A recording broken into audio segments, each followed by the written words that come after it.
Okay, 7.3, sum and difference identities. All right, so the basic trig identities are used to find the values of the trig functions of the common angles. Common angle, meaning angles from the unit circle.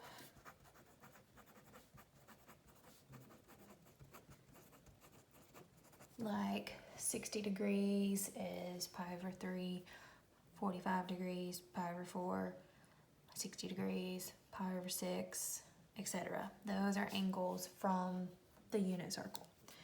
And so sum and difference identities can be used to find the angles of other angles using those common angles.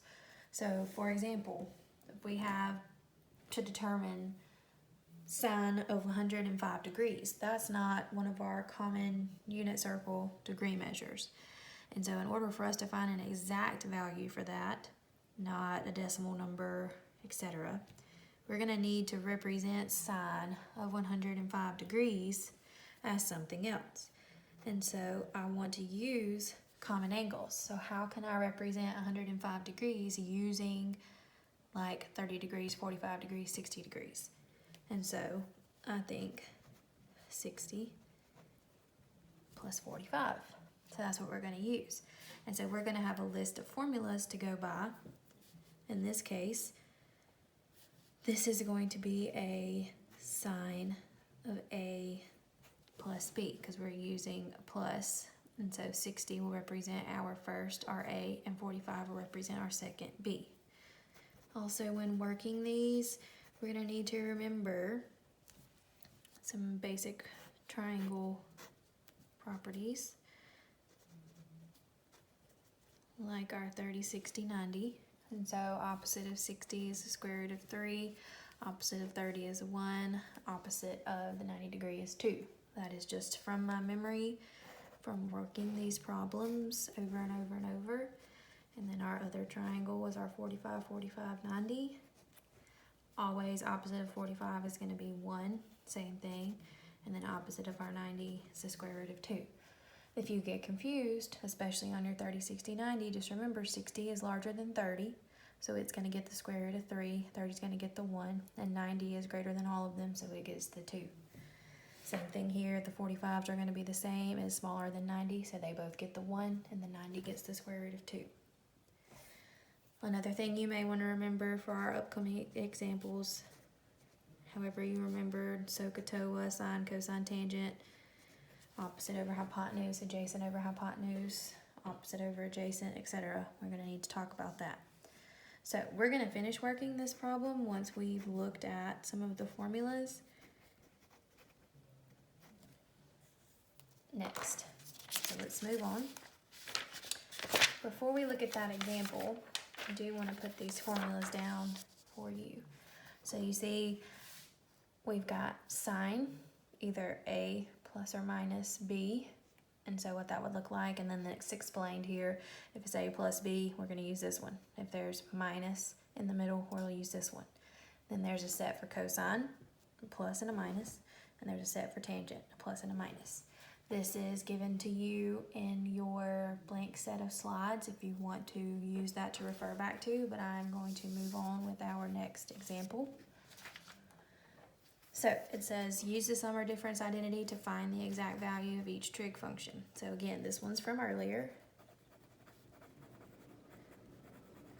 We already determined that we are going to use sine of 60 degrees plus 45 degrees. And so if I look back at my chart, I'm going to find sine of A times cosine of B plus cosine of A times sine of B. And then let's mark what's A and what's B. This is A, this is B. And so before we start using the formula, I want to find the values of what we're looking for. Let me get another pen here. Okay, so I'm gonna refer back with my triangle that I just drew a second ago.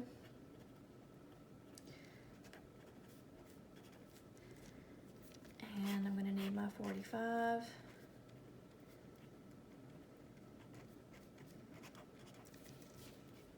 Alright, so I'm going to need to find sine of A, which is sine of 60. So I'm going to make a little note here. Sine of 60. So we're looking right here. Sine is opposite over hypotenuse. Opposite, square root of 3, hypotenuse 2. Then I need cosine of B. That's cosine of 45 degrees. So we're going to use this triangle. Cosine is adjacent over hypotenuse. And remember, we can't have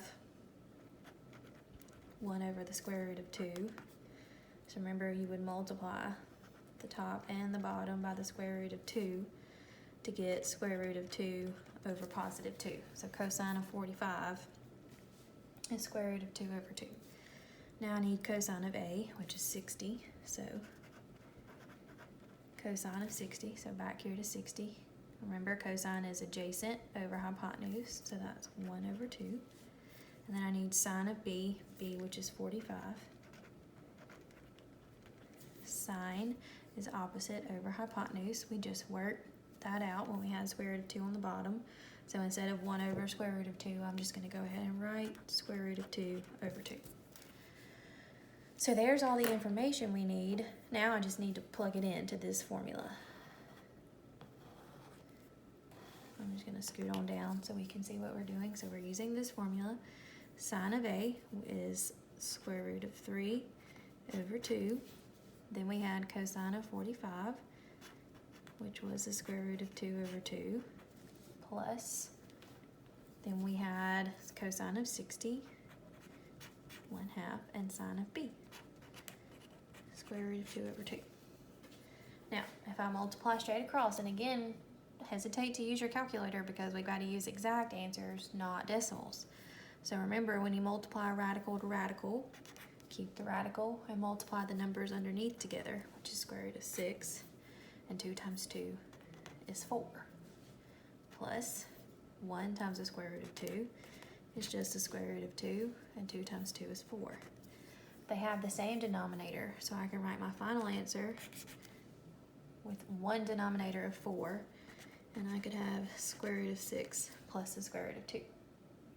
And that is my final answer. So I'm going to come back and write sine of 105 degrees is equal to square root of 6 plus the square root of 2 all over 4. Okay, also you want to note that your final answer is positive, and sine is a y value, and if we're talking about quadrants, give you a little example there. 105 would be here. My y values are positive here, so my answer should be positive. That's a small check that you could do after each example. All right, so let's look at this example. Rewrite each radian measure listed below with a single common denominator for all angles. And so what this means is all of these are radian measures that we have within the unit circle. And sometimes it's difficult to figure out if you're given, like our sine at 105 degrees, if I'm given that in radian measure, sometimes it's difficult for us to visualize what two angles in radian mode or radian measure would make that up. So let's just go ahead and look. All of these have a denominator of 6, 4, 3, 2, or no denominator at all.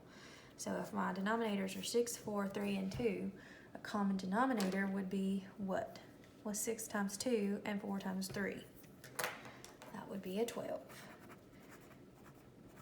So we're going to go through and make a common denominator for all of these and get you in the habit of visualizing how to create two radian measures to add up to make a certain radian measure.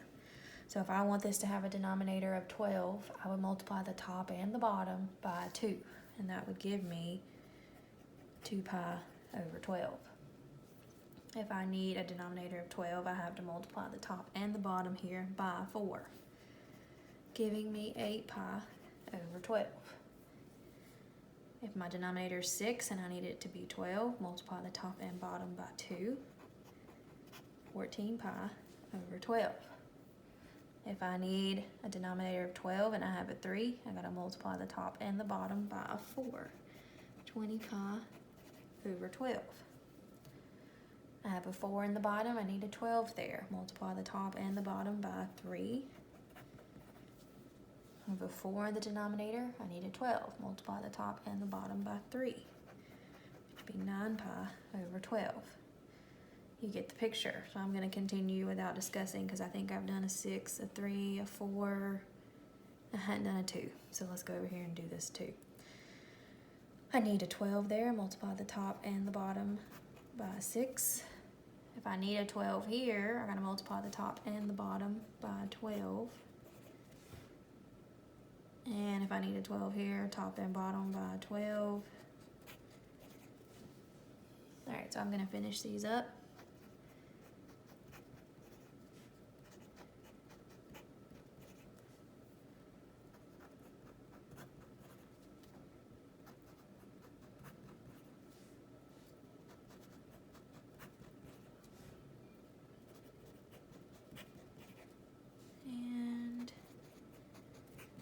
Sorry, that was just a lot of talking. Okay, so you get the drift with that. Let's move on and work. I think we have 2 more examples. All right, so use sum and difference identities to find the exact value of each function. So here we go, we've got a radian measure, pi over 12. So the first thing I want to say is to think of measures that are pi in quadrant 1 in the unit circle. Be pi over 3, pi over 4, pi over 6. So what can I add or subtract to get pi over 12? I'm thinking of the pi over 3 and the pi over 4. So manipulate it with your calculator if you can. Don't use a pi, use a 1 over 3 and a 1 over 4 until you figure out how to set this up to get a 12 in the bottom and a 1 in the top. And so when you work through that, you figure out that that is equal to tangent of pi over 3 minus pi over 4. And so from here, I need to figure out which sum and difference identity I need to use. We're looking at the tangent ones with subtraction in the middle. And in this case, this is going to be the A minus B. So I'm going to need that very last one on that page, which is tangent of A minus tangent of B, all divided by 1 plus tangent of A times tangent of B. Now, this one looks like a harder identity, but there's only 2 values that we have to figure out, tangent of A, tangent of B. So let's do that. Remember, I'm gonna put my triangles here for reference.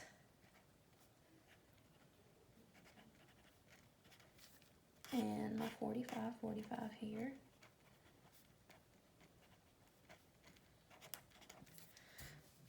Okay, so let's get to labeling what we have. Tangent of A and tangent of B. All right, so tangent of pi over 3. Pi over 3 is 60 degrees. If you don't know that, remember the conversion factor. Let me see if I can write it up here. You learned that to convert from radian to degree, you multiply by 180 over pi, so the pi's cancel, and 180 divided by 3 is 60 degrees. So we're using the 60 as our reference. Tangent is opposite over opposite over adjacent, so square root of 3 over 1, so just the square root of 3. B is pi over 4, and this is our 45 degree angle. Tangent is opposite over adjacent, so 1 over 1 is 1. So we're going to plug these into our formula. All right, so tangent of A, square root of 3 minus tangent of B, 1, divided by 1 plus tangent of A is the square root of 3 times tangent of B, which is just 1. From there, we're just going to clean that up a little bit. All right, so first thing I notice here is I cannot have a square root in the denominator, which we would say rationalize. But I don't just want to rationalize, I want to use my complex conjugate.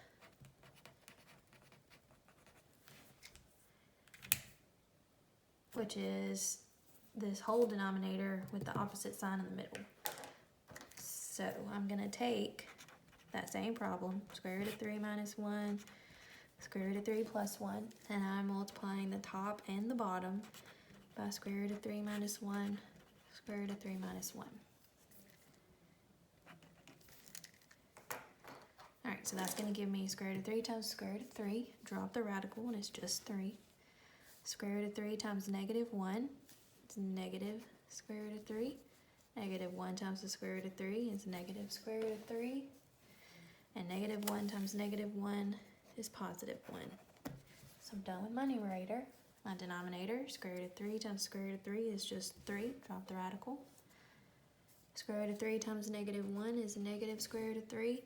1 times the square root of 3 is positive square root of 3. So what's going to happen with those? Let's go ahead and get that out of there. That looks gross to me. Now 1 times negative 1 is negative 1. So let's clean that up right here. 3 and 1 make 4. And then negative square root of 3, negative square root of 3 is negative 2 square roots of 3.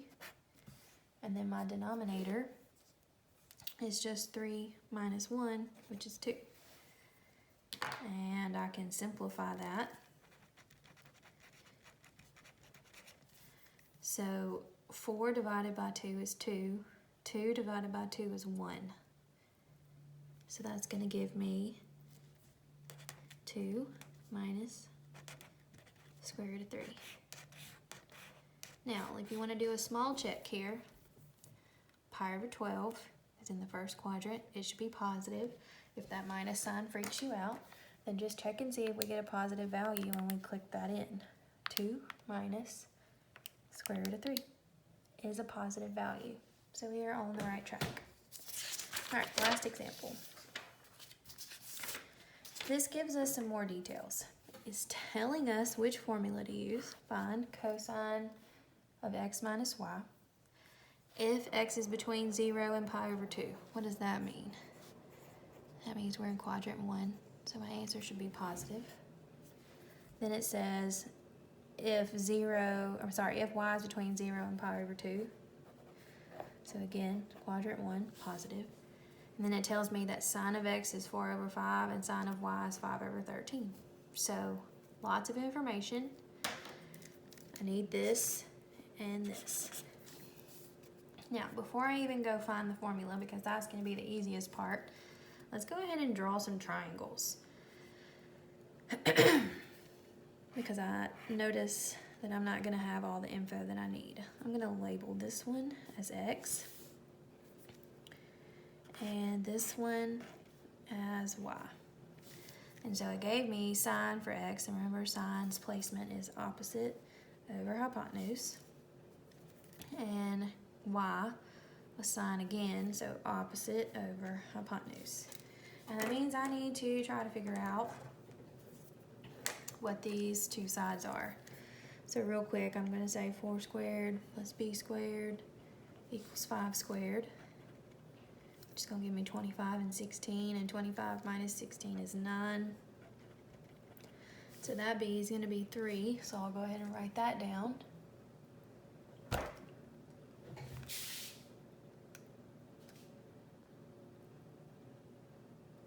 Sorry, had a little bleeper there. Okay, now let's do this one. 5 squared plus that side is 13 squared. 13 squared is 169, and 169 minus 25 is 144. So b here is going to be 12. All right, so now that we have that info, let's write down the formula that we're going to use. The cosine with minus, so cosine x minus y is equal to cosine x times cosine b plus, that should be a y, sorry. Formulas are in A and B, and this one's in X and Y, sorry. So cosine x times cosine y plus sine x sine y. All right, so we got our triangles. So let's start. Cosine of x, adjacent over hypotenuse, so that'll be 3 over 5, times cosine of y, adjacent over hypotenuse, 12 over 13, plus sine of x, opposite over hypotenuse, so 4 over 5, and sine of y, 5 over 13. Notice our denominators are both 5 times 13. 5 times 13 is 65, so I'm going to go ahead and write that down. 3 times 12 is 36. 4 times 5 is 20. 36 and 20 is 56.